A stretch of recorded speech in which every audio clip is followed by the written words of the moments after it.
y se doctoró en la Universidad de Salamanca. Ha tenido también una beca postdoctoral en Roma y también ha tenido diversas estancias de investigación en instituciones extranjeras, como son en Cambridge, también en Parma, en Bari o en la Universidad de París también. Ha sido también beneficiario de una beca Ramón y Cajal, de gran prestigio docente e investigador, Ramón y Cajal, y centra sus investigaciones en aspectos relacionados con los conflictos ideológicos y sociales de la antigüedad tardía. Y muy especialmente sus líneas de investigación han ido en torno al mundo judío en la antigüedad tardía.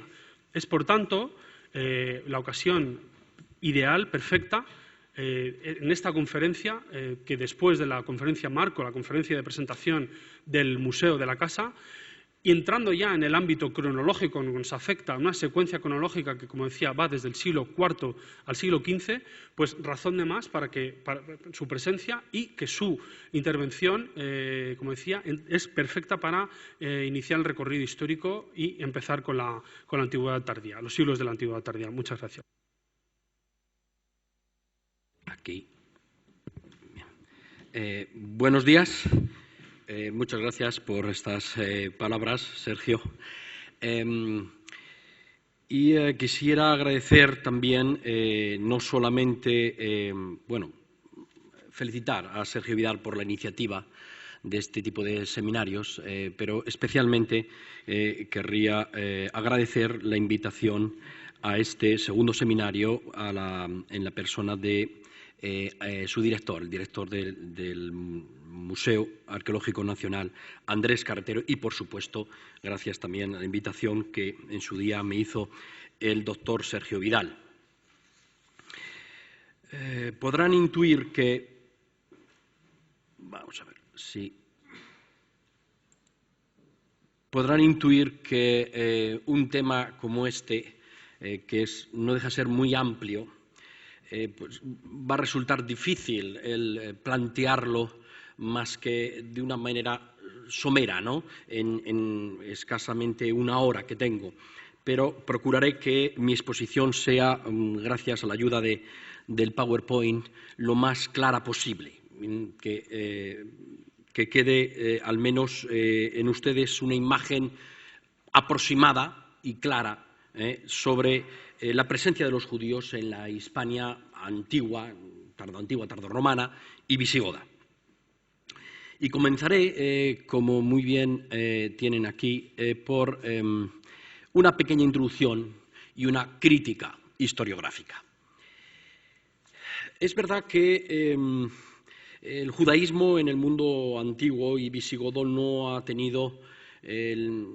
sido objeto de una atención tan importante y profunda como en siglos posteriores, porque los materiales disponibles pues son escasos, a veces de difícil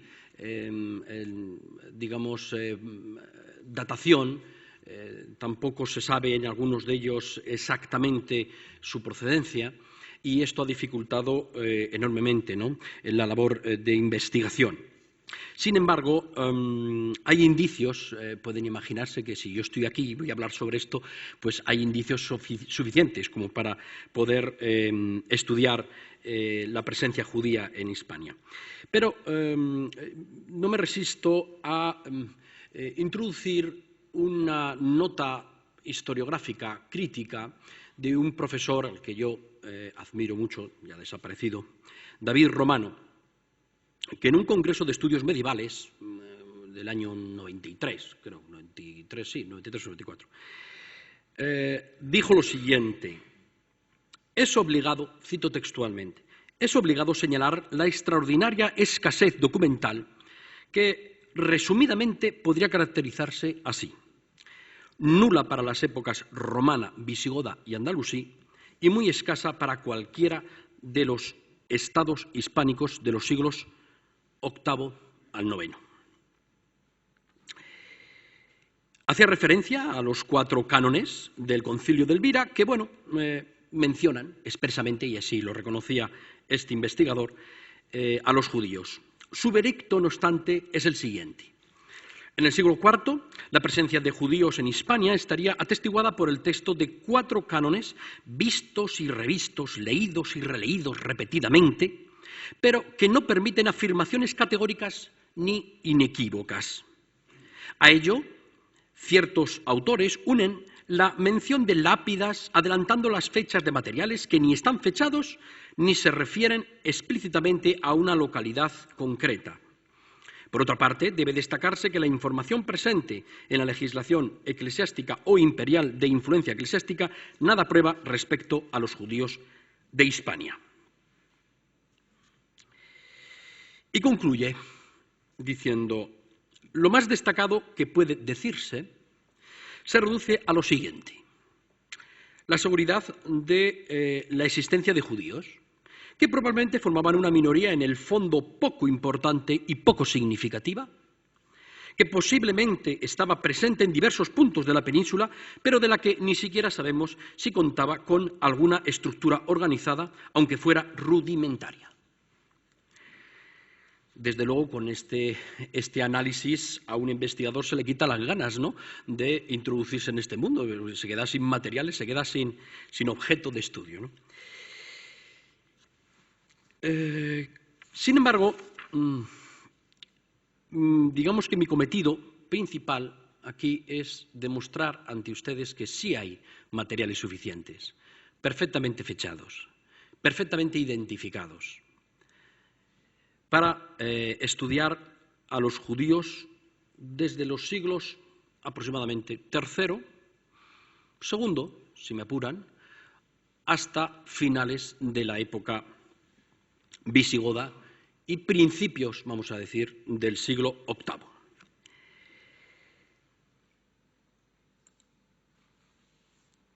Bien, para nuestro tema resulta irrelevante, es decir, traer a colación la discusión historiográfica sobre las supuestas referencias bíblicas a la península ibérica, ni sobre las espurias tradiciones pretendidamente antiguas, recopiladas en diversas crónicas medievales que retrotraen hasta épocas remontadísimas la llegada de judíos a Hispania.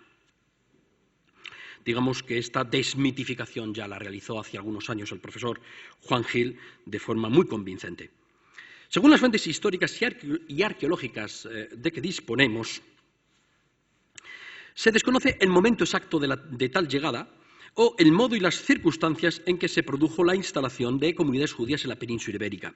Es cierto que en su epístola a los Romanos, 15, 24, 28, el apóstol Pablo llegó a expresar su intención de venir a Hispania, lo que podría dar a entender, podríamos suponer, de acuerdo con su costumbre de predicar siempre o frecuentemente en el ámbito de las sinagogas, en el ámbito sinagogal, que existían ya en esta época comunidades judías asentadas en esta provincia romana. El Talmud de Babilonia, compilado en el siglo V, apenas aporta mayor información, tan solo documenta que los tapiceros del Templo de Jerusalén se dirigieron a Hispania después de que fuera destruido a manos de las tropas romanas en el año 70, o la mención de una ciudad que podría ser identificada tanto con Cartagena como con Cartago, por tanto no tenemos seguridad ninguna, para indicar que hasta ella se había extendido el judaísmo por Occidente. Bien, esto plantea dudas de difícil solución y, en todo caso, no aportaría ninguna información adicional realmente significativa. No hace muchos años, Ari Kindler sostuvo que el hallazgo de una serie de monedas, en total 21, procedentes de Emporiae, de Ampurias, de Iluro, Mataró e Ilerda, Lérida, demostraba que la presencia judía en el noreste hispano podía haberse remontado al menos a la época de Tiberio.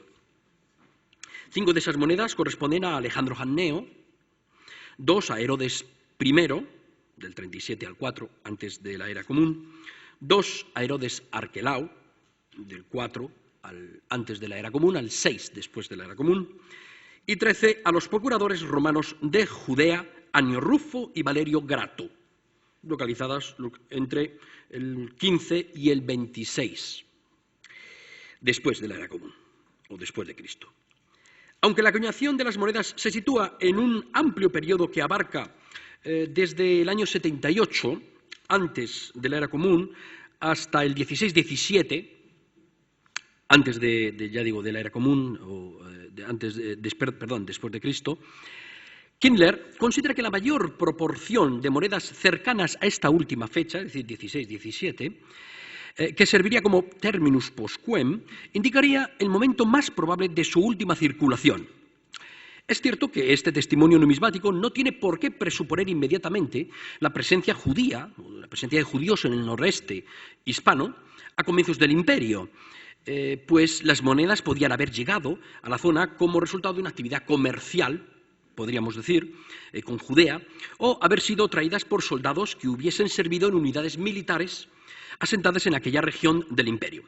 Sin embargo, el propio Kindler advierte que, por su bajo valor, estas monedas difícilmente podrían servir para el comercio, para este tipo de intercambios entre Judea e Hispania, y por otro lado apenas tenemos, lo cual es cierto, información sobre los movimientos de tropas militares en Judea en el primer cuarto del siglo I, y menos aún sobre los supuestos traslados de unidades en esos años desde Hispania. Incluso adelanta como hipótesis la causa que pudo haber motivado tal emigración, es decir, si nos situamos en un momento inmediatamente posterior. Estamos diciendo que las últimas monedas son del 16-17 y él apunta la posible emigración de judíos a Hispania en torno al 17-18 después de la era común, es decir, en época de Tiberio, y adelanta, como digo, como hipótesis de la causa de esta emigración que fuese motivada por la opresión fiscal ejercida por Tiberio precisamente en el año 17 sobre Siria y Judea, que era una subprovincia, ¿no?, de Siria, contra la cual afirma, según afirma Tácito, los habitantes de dichas regiones levantaron airadamente sus voces. El pasaje es muy significativo de Tácito, que dice en sus Anales 2:42, provincia Siria atque Iudaea fesae oneribus diminutionem tributi orabant, es decir, las provincias de Siria y de Judea, cansadas de tantas cargas, pedían ser aliviadas de tributos. No sería extraño que esos mismos judíos supuestamente asentados en el noreste peninsular hubiesen tenido continuidad hasta época tardoantigua. Al menos esto es lo que indicarían los sellos impresos en ansa con representación de la menorá de las ánforas de vino Qui 52 descubiertas en Tárraco.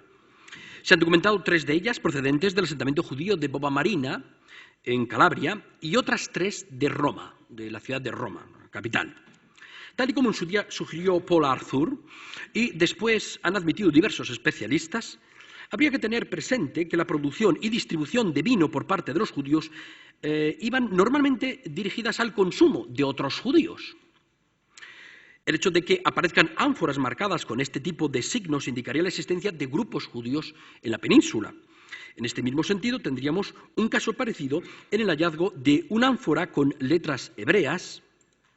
Bien, aquí tenemos la ánfora Qui 52 con este sello in ansa y podemos ver el sello con la menorá. Bien.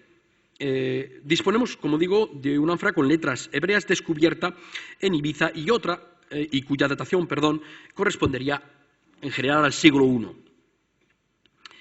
Es muy posible que los acontecimientos acaecidos en Palestina desde la conquista de Pompeyo, así como los problemas surgidos en época de Tiberio, Calígula y Claudio, y especialmente los derivados, por supuesto, de las guerras judaicas, ¿no?, en tiempos de Vespasiano y de Adriano, contribuyesen a la dispersión de los judíos, no solo en por las zonas tradicionales de la diáspora, es decir, en las zonas como Antioquía, otros lugares del Mediterráneo oriental, sino también en el Mediterráneo occidental.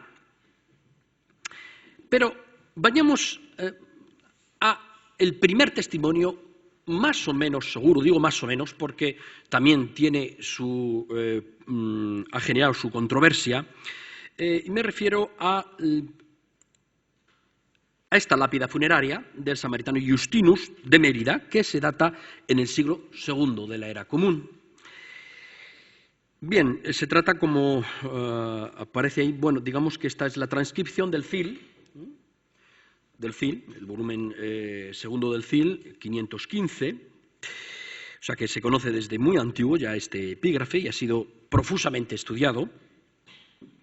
Se trataría de un samaritano, Justinus, natural de Flavia Neápolis, Siquem, la actual Nablus, que fue hallada en Mérida en esta fecha y constituye, como digo, el testimonio fiable más antiguo de la presencia de judíos en la Hispania romana. Actualmente se conserva en el Museo Nacional de Arte Romano de Mérida, donde también hay un fragmento de lucerna con menorá, de una datación imprecisa.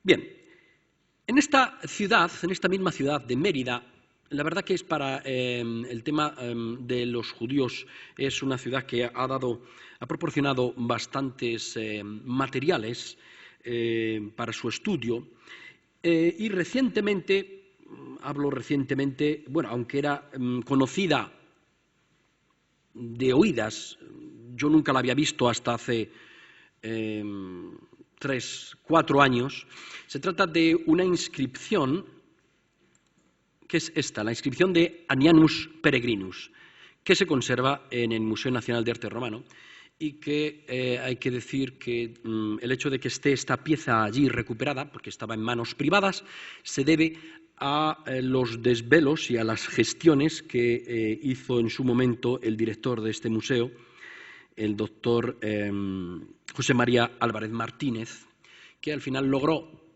convencer a su propietario para que lo donase al museo. Realmente es una pieza excepcional, excepcional.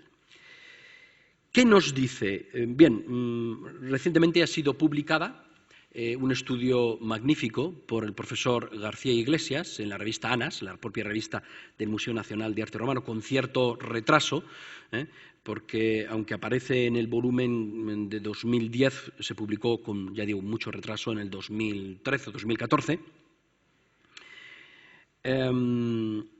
Bien, se trata de, bueno, vemos aquí la inscripción, efectivamente, como, casi para no desviar, que se me pueda escuchar bien, tenemos aquí el nombre de Anianus, y al final rematan dos menarot, uno a la derecha y otro a la izquierda, pero la inscripción, esta es la transcripción de la inscripción, y aquí tenemos el texto en latín y traducido. Aniano Peregrino, exarconte honorífico de las 2 sinagogas, vivió 45 años. De él nos brindan buen testimonio sus conciudadanos y amigos. No gozaste, ay, de tu irreprochable vida. Que duerma bien tu espíritu. Es una cosa muy curiosa porque al principio el texto está escrito en tercera persona y al final termina en segunda persona, ¿no? Es realmente una pieza excepcional. Y tiene la particularidad de que nos informa que a finales del siglo IV, que es la datación probable, bueno, por indicaciones del propietario, parece ser que se encontró en una zona de Mérida donde presumiblemente los investigadores creen que estaba la necrópolis judía, que está actualmente debajo de unas casas y no se puede excavar. Bien, esta lápida nos dice, primero nos da el nombre ya de este personaje, Anianus Peregrinus, nos dice que fue exarconte, es decir, el arconte era un cargo administrativo por debajo del archisinagogus, que era el jefe de la comunidad desde un punto de vista más religioso, pero este era un cargo administrativo de la comunidad judaica, del sinagogal, y nos dice que curiosamente lo era de 2 sinagogas, es decir, que al menos a finales del siglo IV en Mérida tenemos constatadas ya la existencia de 2 sinagogas. Por tanto, la comunidad judía tendría que ser realmente potente en esta ciudad. Y lo más lógico sería pensar que también ocupaban cargos municipales, como hay otros paralelos en otras ciudades de la diáspora mediterránea, no solamente en Oriente, sino también en Occidente, ¿no? En Italia, por ejemplo, tenemos el caso de Venosa y de otros muchos lugares, ¿no? Bien, digo que esta información es muy importante porque nos permite saber de alguna forma cuál ha sido la evolución de la comunidad judía de Mérida.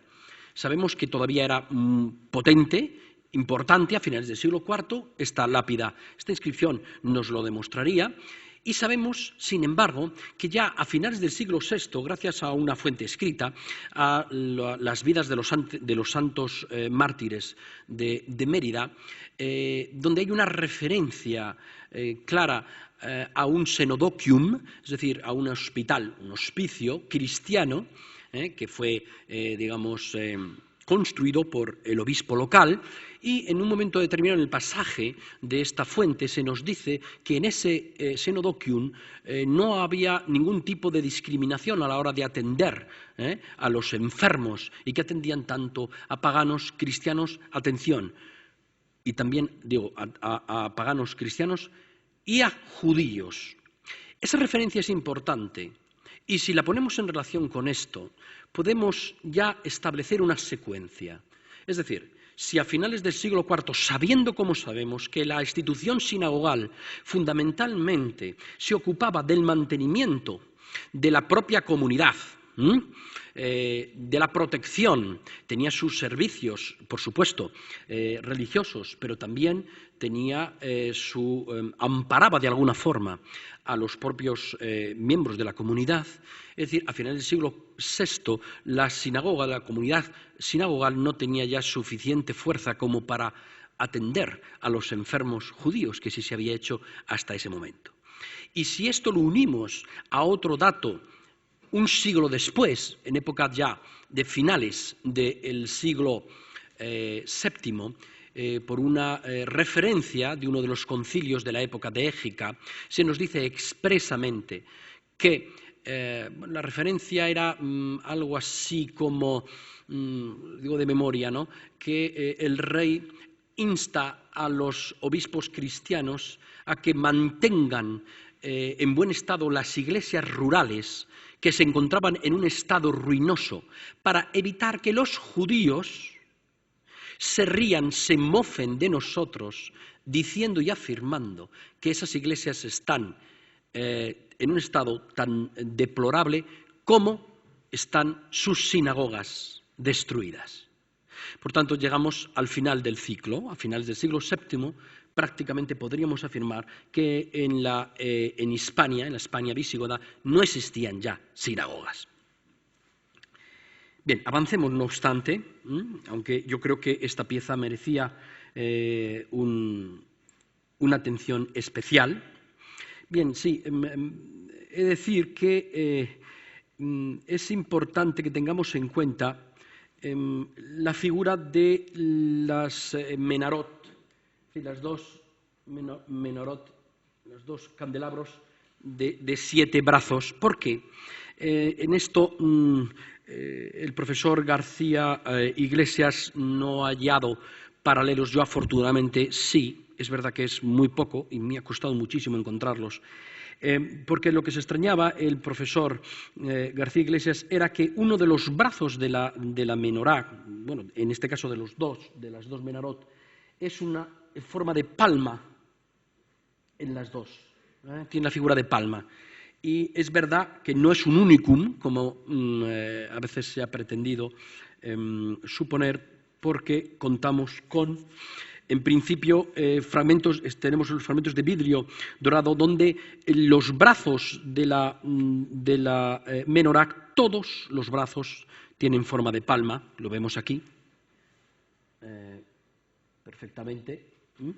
Pero lo más curioso es que exactamente tenemos la representación en una lucerna de arcilla de los siglos VI a VII en Israel, en Ben Sharin, donde vemos la misma, que se reproduce exactamente el mismo esquema que vemos en Mérida. Por tanto, contamos con paralelos. Se trataría, ya digo, podría identificarse esta palma con el lulav, que es un objeto ritual que suele acompañar a la representación de la menorá y que formaba, junto con las hojas de mirto y sauce, y también el etrog o citra, el ramo ceremonial en la fiesta de Sukkot. A veces también está acompañado por el shofar. Bien. Avancemos, ya digo, para no...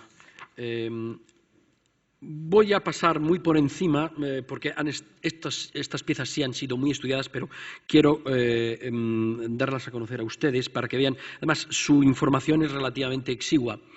Es pobre, aunque sí nos sirve para situar la presencia judía pues, en los siglos III y IV, es decir, a partir de piezas materiales de procedencia epigráfica y arqueológica, lógicamente. Contamos con piezas, algunas inscripciones funerarias, como la hallada en Villamesías, en Cáceres, y en Adra, Almería. En este caso, en la cuarta línea esta es la pieza del epitafio de Salomonula, podemos ver en la cuarta línea que dice directamente cuál es su procedencia, que es una judía. También en la Bética, en el territorio de la actual Jerez de la Frontera, y conservada en una colección privada, conocemos una inscripción en una lámina de oro puro de 1,03 gramos de peso, con un texto en griego. Esto era bastante habitual, es decir, lo normal es que los judíos en la diáspora, especialmente ya en esta época, manejasen el griego más que el hebreo, y que el hebreo solamente pusiesen en sus inscripciones una frasecita, un paz en Israel o algo así, digamos, de forma estereotipada, ¿no?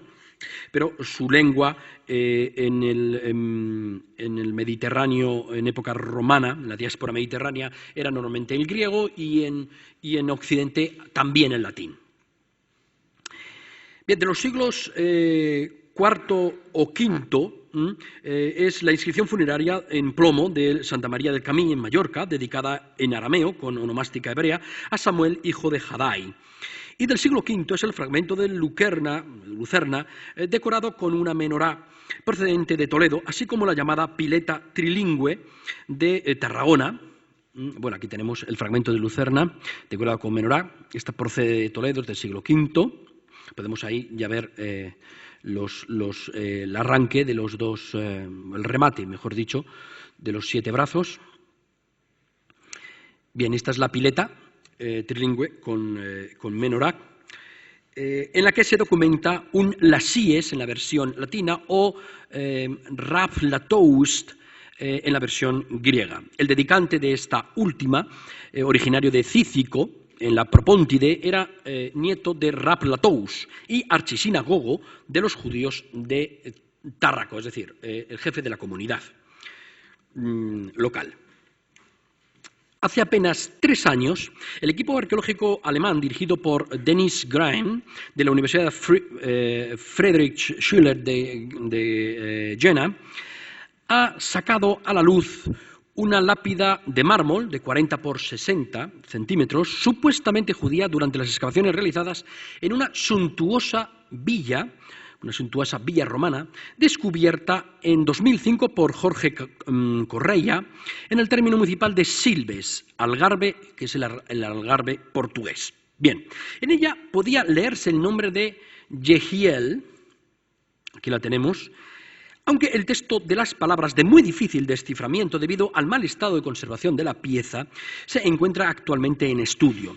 Según el arqueólogo alemán, la inscripción, que por el análisis de radiocarbono de las astas de un venado que le acompañaba, se remontaría al año 370 después de la era común, después de Cristo. Pues bien, podría referirse, esta inscripción, tanto a un esclavo perteneciente al dominus de la villa, como al propietario dueño de la misma, aunque sin descartar tampoco la posibilidad de que nos encontremos en realidad ante los restos de un cementerio presumiblemente judío que estaba colindante a la propia villa. No sabemos, por tanto, si pertenece a la villa o no, o a este cementerio que no se ha excavado. Desgraciadamente todavía está en proyecto, pero no se ha cometido estas labores de excavación.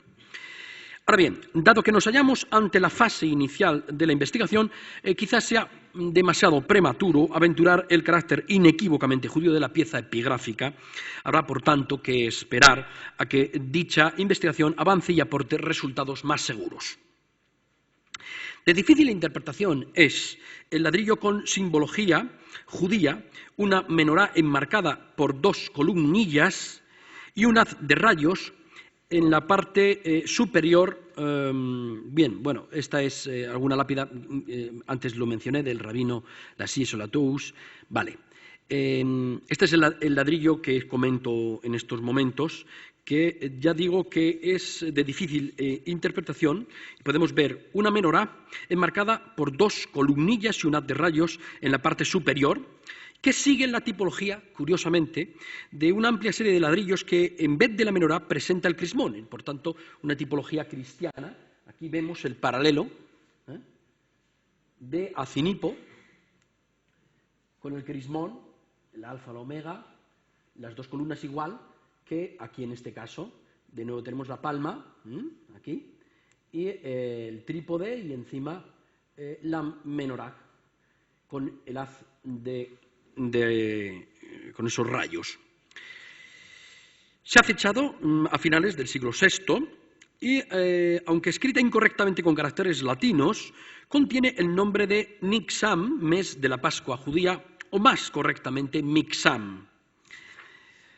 En época visigoda se datarían también algunas otras inscripciones que sin duda contribuyen de forma extraordinaria a establecer la extensión geográfica de la presencia judía en Hispania hasta bien entrado el siglo VII. En la Tarraconense disponemos de una inscripción latina de Pallaresos en Tarragona, con 2 menorot en la cabecera del epitafio, el cual está dedicado a Isidora, hija de Iona y Axia. Las frases hic est memoria y bene memori, muy utilizadas por los judíos, aparecen completadas con la expresión cum omne Israel y con una corta fórmula en hebreo que puede traducirse como paz sobre Israel. Según todos los indicios paleográficos, cabría situarla a finales del siglo VI. Y aproximadamente de la misma época, quizás ligeramente anterior, es la lápida trilingüe de Tortosa, cerca también de Tarragona, que está dedicada a Meliosa, una judía, hija de Judá y María, que vivió 24 años. Como vemos, este tipo de epigrafía nos da realmente muy poca información. Es decir, sí, nos aporta la información onomástica de algunos nombres, la situación geográfica, que atestigua la presencia de judíos, y poco más. De la cartaginense destaca una menorá grabada sin ningún tipo de inscripción sobre arenisca hallada en Ercábica. Bueno, aquí tenemos la lápida trilingüe de Tortosa, que en hebreo, en latín y en griego, que antes decía, y aquí tenemos el grafito de Ercábica en Cañaveruelas, Cuenca, que está situado junto a un eremitorio y necrópolis muy próximos a un monasterio visigodo. Se trata en realidad del único testimonio de una posible presencia judía en esta provincia, ya que gracias a los recientes estudios de Antonio Poveda Navarro, habría que descartar como judía la placa de Orihuela que ahora pasaré a comentar. Aquí, en realidad, quienes descubrieron este grafito afirman que nos hallamos ante una menorá invertida de 7 brazos.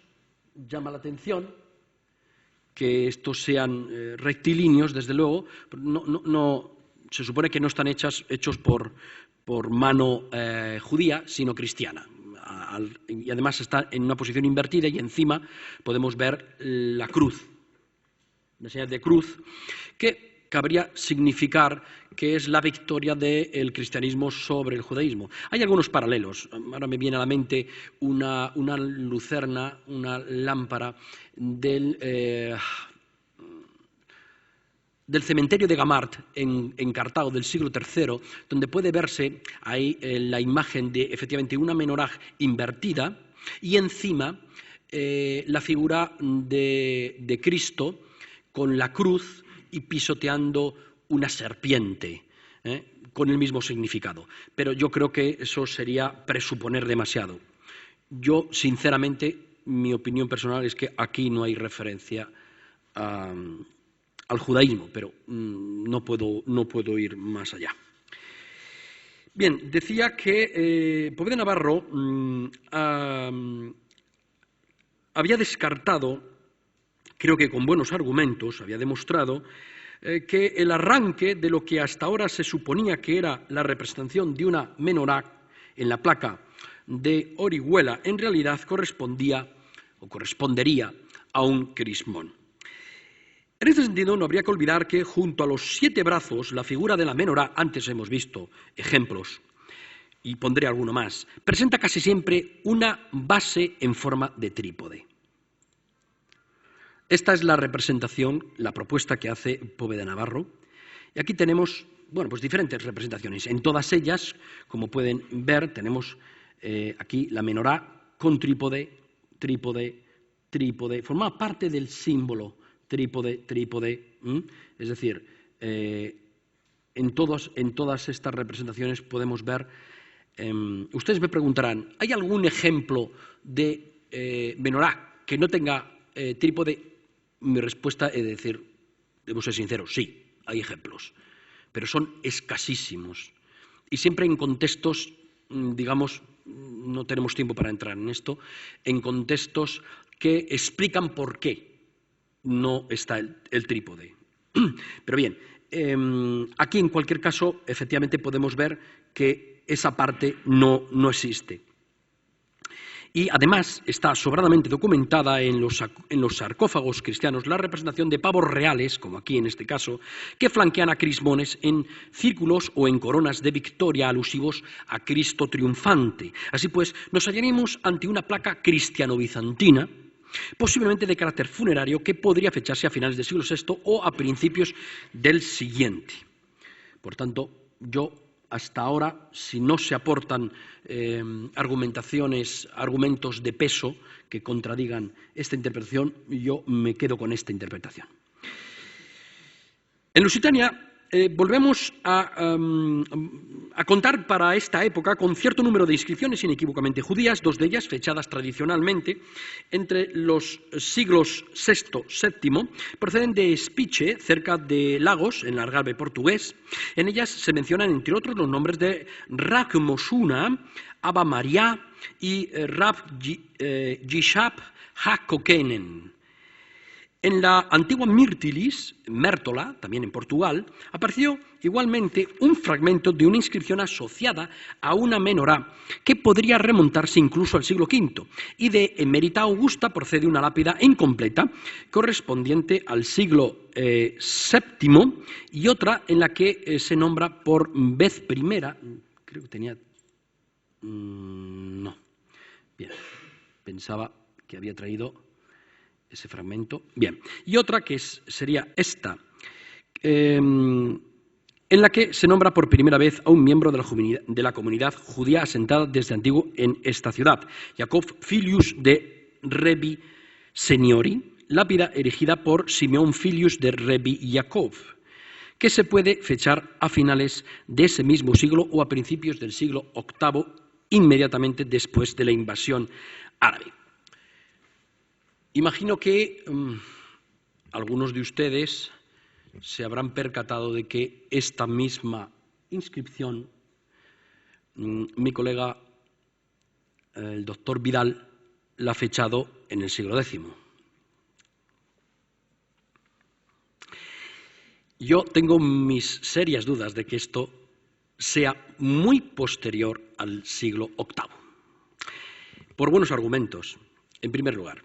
Pero bueno, si quieren después en el debate podemos ahondar más en esto, pero les daré unas pinceladas porque creo que no puede ser más allá del siglo VIII. En primer lugar, por la onomástica.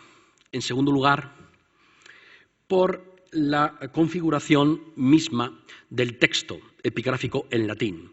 Es impensable que un judío del siglo X en Mérida, porque procede de Mérida, escriba un texto, una inscripción funeraria en latín. Contamos con muchísimas fuentes, bueno, suficientes fuentes que atestiguan que ya a mediados del siglo IX la zona de Mérida estaba profundamente arabizada, y estamos hablando de mediados del siglo IX. Contamos además con testimonios de columnas cristianas escritas en árabe, es decir, los propios mozárabes, bueno, vamos a dejarlo así, es la terminología que se utiliza, aunque ahora está puesta en entredicho el término mozárabe. Los cristianos que vivían en tierras bajo el dominio de Andalusí, prácticamente a mediados del siglo IX ya conocían mal el latín.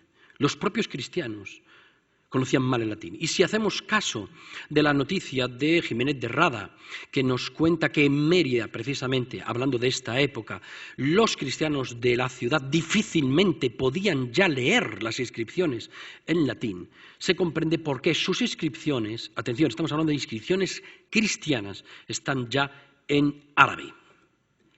Es verdad que la comunidad cristiana utilizaba el Liber Judiciorum para sus juicios, ¿no?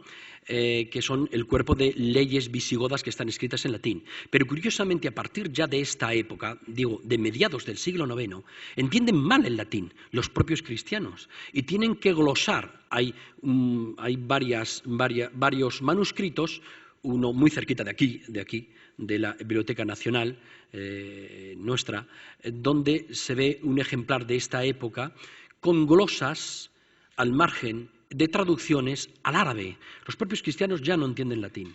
¿Cómo puede ser entonces que un judío que tiene su propia lengua y que en esta época no es el latín, sino el hebreo, escriba una inscripción? Atención, sería el único caso además del siglo X. El propio Sergio Vidal nos ha puesto inscripciones de la misma época, del siglo X, en Peña de los Judíos en La Coruña, que están efectivamente escritas en hebreo. Y eso que está en tierra de cristianos, imagínense ustedes, en tierra, vamos a decirlo así, no despectivamente, de moros. Sería impensable. Bien, si quieren, después puedo aducir más argumentos, pero de momento lo voy a dejar ahí. Una inscripción realmente curiosa es esta, la inscripción de la familia de Paragorius, que se sitúa, está perfectamente fechada, y se sitúa a finales, aunque está en la Narbonense, a finales del siglo VII, 688-89, que dice: aquí descansan en paz los tres hijos de grato recuerdo del señor Paragorio, nietos del señor Sapaudo, es decir, Justo, Matrona y Dulciorela, que vivieron Justo 30 años, Matrona 20 y Dulciorela 9. Paz sobre Israel, murieron en el segundo año del reinado del señor Égica. Dirán, bueno, está en la Narbona, pero la narbonense en época visigoda pertenecía al reino de Hispania, el reino de Toledo. Por tanto, vemos una inscripción absolutamente en latín con una frase estereotipada en hebreo. Pues bien, gracias a todas estas fuentes y a una fuente adicional escrita, que se trata de una dura ley del rey visigodo Sisebuto, promulgada en el año 612 y recogida en las Leges Visigotorum 12.2.13, contra la posesión judía de esclavos cristianos, esta ley estaba destinada además a una serie de comunidades judías. Podemos ya combinar los datos como si fuese un puzzle y ir reuniendo toda esta información para establecer un mapa más o menos seguro de la distribución de los judíos en la Hispania tardoantigua, tardorromana y visigoda. Y vemos que la mayor parte se concentra en la parte meridional, en la Bética y también en Levante. Bueno, digamos que está apoyado en un mapa del profesor García Moreno, que lo he completado con nuevos hallazgos. Pero vayamos a las fuentes documentales escritas, por aquí muy rápido, porque además son muy conocidas, el Concilio de Elvira y los judíos. El propio David Romano decía que, bien, sí, efectivamente, sí, en este concilio a principios del siglo IV se menciona la presencia de judíos, es decir, en el que, bueno, pues diferentes cánones, en este concreto 4 con seguridad, porque hay alguno otro que de forma solapada podría estar haciendo referencia también a los judíos. Bueno, pues en estos cánones se prohíbe el matrimonio entre una cristiana y un judío o un hereje, curiosamente no entre un cristiano y una judía. Pero bueno, no me desviaré. Luego, si acaso, les explico por qué. ¿Por qué entre una cristiana y un judío y no viceversa? Eso es en el canon 16. Ni tampoco se permite la bendición judía de las cosechas de los cristianos. Es decir, los cristianos acudían a los rabinos para que les bendijesen sus cosechas. Ni tampoco se permite que los cristianos comiesen en compañía de los judíos, en canon 50, considerando además como una conducta especialmente ignominiosa el adulterio cometido con una mujer judía o pagana. Bien, he traído los textos en traducción de estos cánones. No me voy a detener en ellos porque el tiempo apremia.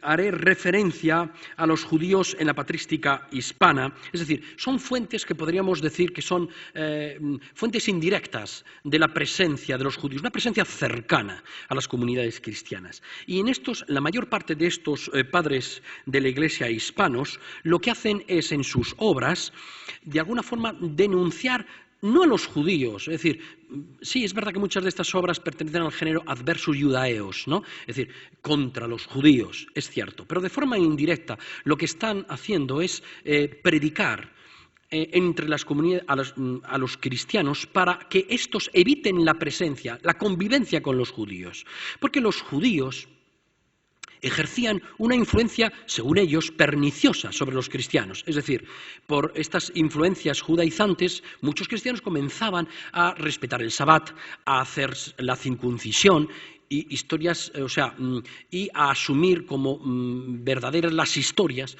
que los rabinos contaban acerca de las tradiciones bíblicas, claro, a su manera, a su interpretación, que era contraria a la interpretación alegórica que podían escuchar en las iglesias. Bien. Esto no habla directamente de los judíos, pero sí nos está hablando de que si existía el peligro judaizante es porque existía la presencia muy cercana de los judíos en estos momentos, ¿no? No quiero avanzar, no obstante, sin hacer una referencia a la basílica, la llamada Basílica Paleocristiana de Elche, una sinagoga. Es decir, hay un documento.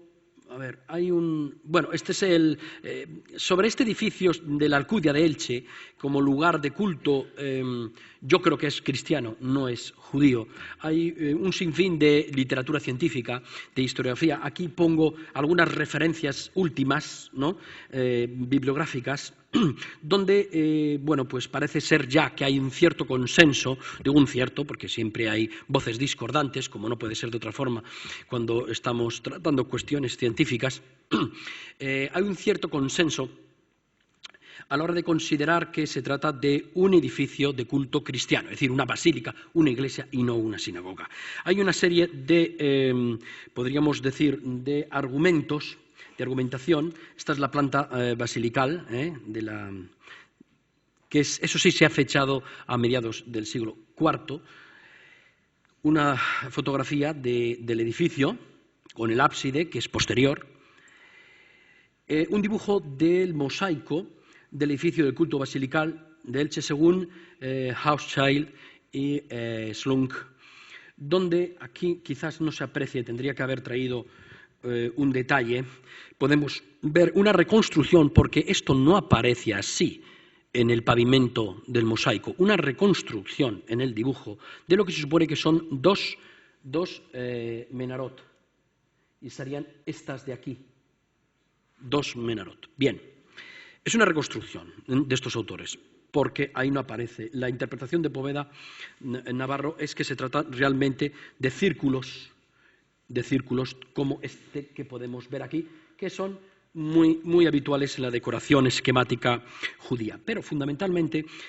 bien, nos vamos a centrar en las inscripciones. Hay 3 inscripciones que podemos aquí ver, una de ellas en griego, que se ha interpretado que es un argumento de peso, con nudos de Salomón, que vemos, de que se trata de una sinagoga judía. Aquí en esta en concreto, ahí podemos ver proshugelao. En realidad, bueno, la traducción sería lugar para la plegaria, es decir, prosugé, es un término, es verdad, judío, griego, lao, es decir, del pueblo, es decir, un lugar de plegaria para el pueblo, donde se reunía el pueblo, a rezar, para rezar. Es decir, que el término proshuge, a partir de principios del siglo IV, prácticamente ya no se utiliza en las comunidades judías para designar el lugar de sinagoga. Se utiliza más el término griego sinagogué. Por tanto, ya aquí tenemos una primera discordancia. Pero hay más. Aquí tenemos otra inscripción, Eugen ojonton que presbiteron, es decir, que lo que nos está indicando aquí es, en combinación con la otra inscripción que tenemos aquí debajo, pero después haré referencia a ellas. A la segunda, porque la segunda casi es definitiva, en combinación con la iconografía que vamos a ver a continuación. Bien, en la primera es para los que han hecho votos, sería la traducción literal, para los que han hecho votos, y para los presbíteros, presbiterion. Bien, la segunda inscripción es euploía soi eutiges, que significa, más o menos, que tengas una navegación feliz, o que tengas un viaje feliz, bueno, más bien una navegación, porque es un viaje en barco. Eutiges. Bien, esto autores como Márquez Villora o el propio Poveda Navarro lo han puesto en relación directa con la iconografía que podemos ver en el propio mosaico, donde Jacques Lung localizó aquí lo que se supone que son las velas de una embarcación en Antas, aquí lo tenemos, y él, Slunk, pensaba que esto era, digamos, la quilla del barco. Sin embargo, estos autores parece ser que han sabido ver, yo creo que de una forma bastante convincente, que esto es la cola realmente de un cetáceo, de un ketus, de un monstruo, de un cetáceo. Y lo que aquí se estaría representando no sería ni más ni menos que el famoso ciclo de Jonás, que está en correlación con la inscripción que hemos visto, que tengas una navegación feliz, evidentemente, dentro de una navegación feliz que te va a llevar en tu búsqueda de Dios, de la divinidad. Bueno, aquí tenemos un dibujo, que se ve quizá con más claridad, y aquí tenemos una de las representaciones típicas del ciclo de Jonás, de un sarcófago cristiano del siglo III de Roma, donde ponemos efectivamente el monstruo con una gran cola, la misma embarcación con la vela en Antas, es decir, la misma, no es el ciclo de Jonás. Y dirán ustedes, bien, esto procede de la Biblia, es correcto, es verdad, pero no hay ni un solo ejemplo en la iconografía judía donde se represente el ciclo de Jonás, ninguno. A mí por lo menos no me consta. Si ustedes encuentran alguno, les agradecería que me lo comunicasen, porque sería un auténtico bombazo. No hay ninguna representación en contexto judío del ciclo de Jonás. Desconocemos por qué. Y sin embargo, en la iconografía cristiana está plagada la iconografía del ciclo de Jonás. Un argumento más para ver que efectivamente estamos ante una iglesia y no ante una sinagoga. Pero avancemos muy rápidamente. La carta del obispo Severo es una carta, me queda un poquito, bien, procuraré ir deprisa. Bien, Severo de Menorca es un obispo de Mahón, de principios del siglo del siglo V, está fechada perfectamente, donde cuenta un episodio que se produce en esa isla, en la ciudad de Mahón, donde nos dice que había una comunidad judía nutrida, poderosa, que estaba dirigida por un tal Teodoro, que era el paterón, digamos que es una fórmula griega, en griego latinizada, que es padre de los padres, en realidad, que es el archisinagogo, es decir, el jefe de la comunidad. Pero no solo eso, sino que además es el patrono de la ciudad. Es decir, un personaje que tenía muchísimas propiedades, adinerado, muy poderoso, judío, y que era, además, el jefe religioso de la propia comunidad. Bien, este personaje había logrado extender sus tentáculos de poder en la comunidad judía, pero también en la ciudad, ¿no? Había sido ni más ni menos que defensor civitatis, que era un cargo poderoso, muy importante, del Bajo Imperio, y tenía hermanos suyos que también en esos momentos, en el momento en que escribe esta carta y contando todos los hechos que se producen, en esos momentos ocupaban cargos de muy alta. Uno de sus hermanos, Melecio, ocupaba también el cargo de defensor civitatis, y había sido además patrono de la ciudad. En fin, bien, no me voy a extender mucho en esto. El caso es que el obispo nos cuenta que a la llegada de un presbítero, Orosio, en su periplo, en su viaje desde Oriente, que venía con las reliquias del protomártir Esteban, fue el pretexto para soliviantar de alguna manera a la comunidad cristiana, digamos, para encender su celo religioso y entrar en conflicto con los judíos. Hasta el momento se iban muy bien, el propio obispo lo dice, nuestra convivencia es pacífica, nos llevamos muy bien, pero este celo religioso, evidentemente suscitado, incitado por el propio obispo, lo que hizo fue soliviantar a esta comunidad. Hubo una serie de incidentes, a resultas de los cuales la sinagoga es incendiada y los judíos son obligados a convertirse al cristianismo. El obispo menciona a 400 y pico almas que se convirtieron al cristianismo. Pero lo importante de esta carta son varias cosas. La primera, que nos dice con su información de primera mano, contemporánea, coetánea. El propio obispo nos da información preciosísima sobre la organización sinagogal de los judíos en estos momentos. Es decir, cómo estaba configurada la sinagoga, los puestos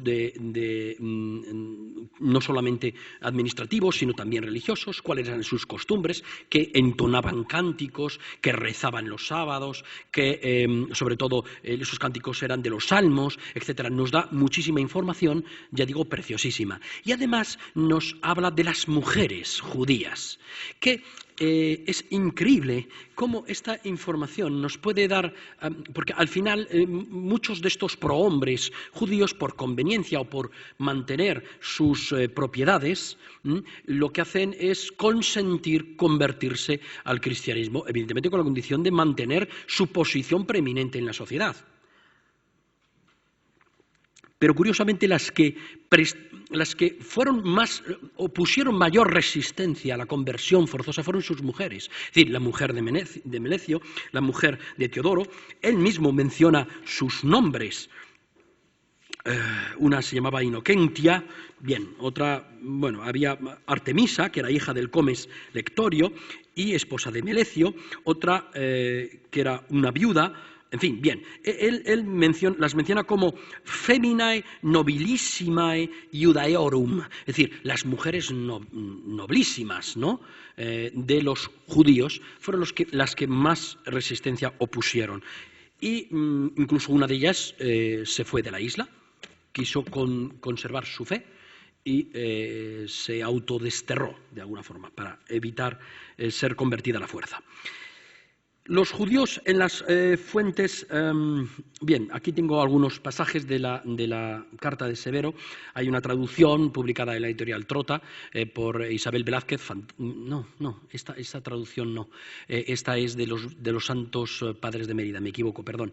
La traducción de la carta de Severo es a cargo de un libro publicado por, a ver si me acuerdo, Josep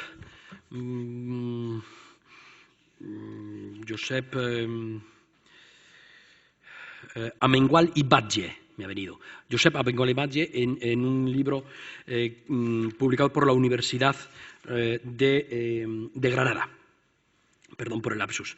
Bien, los judíos en las fuentes documentales de los siglos VI y VII podemos ver exactamente los mismos patrones. Es decir, contamos con las fuentes patrísticas, es decir, de los autores de la patrística hispana, Isidoro de Sevilla, Ildefonso de Toledo, Braulio de Zaragoza, Julián de Toledo, Tajón, es decir, para época visigoda, pero para el siglo VI tenemos a Liciniano de Cartagena, bien, a otra serie de autores donde nos dan valiosa información sobre los judíos de la época, de forma indirecta, ya digo, aparte de los cánones o de las leyes de los cánones de los concilios visigodos o de las leyes visigotorum, ya poquito ya termino.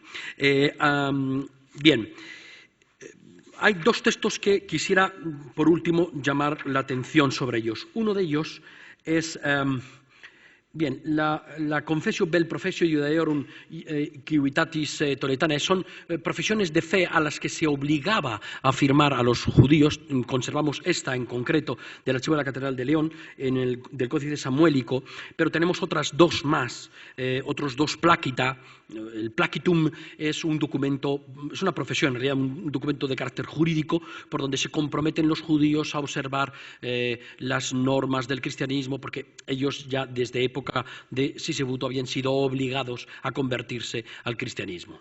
Entonces se comprometen a no judaizar, a no respetar las normas judías en la clandestinidad, etcétera, etcétera. Digamos, estamos ante el problema que se va a repetir en el siglo XIV, en el siglo XV, con los marranos, ¿no? Es decir, del criptojudaísmo, de la falsa conversión, el problema que suscitaban todos estos criptojudíos, ¿no?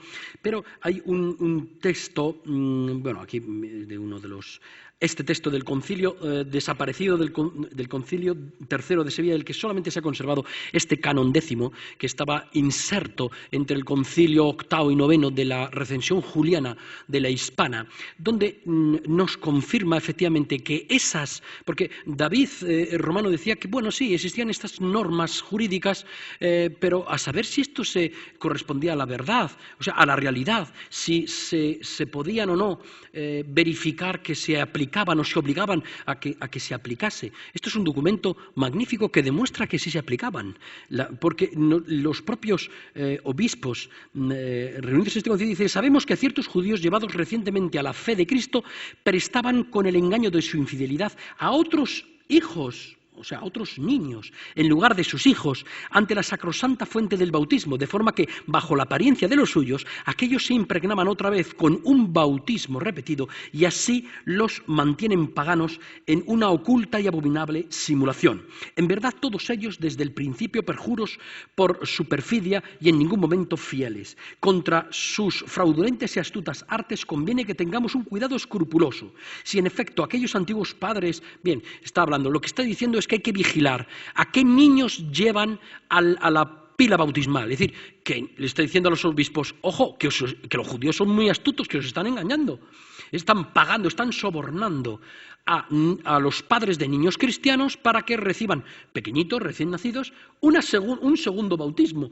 A esos niños no les afecta en absoluto y ellos pasan por ser sus propios hijos, se libran y, por tanto, tienen el certificado de bautismo, ¿no? Y continúa, ya termina: por ello decidimos en común acuerdo, termina el canon, contra los ánimos impíos y pertinaces lo siguiente, que ya sea en los medios rurales, ya en las ciudades, tanto los presbíteros como los obispos mantengan cuidado y vigilancia sobre ellos, para que aquellos que no percibieron el bautismo no se oculten en el antiguo error.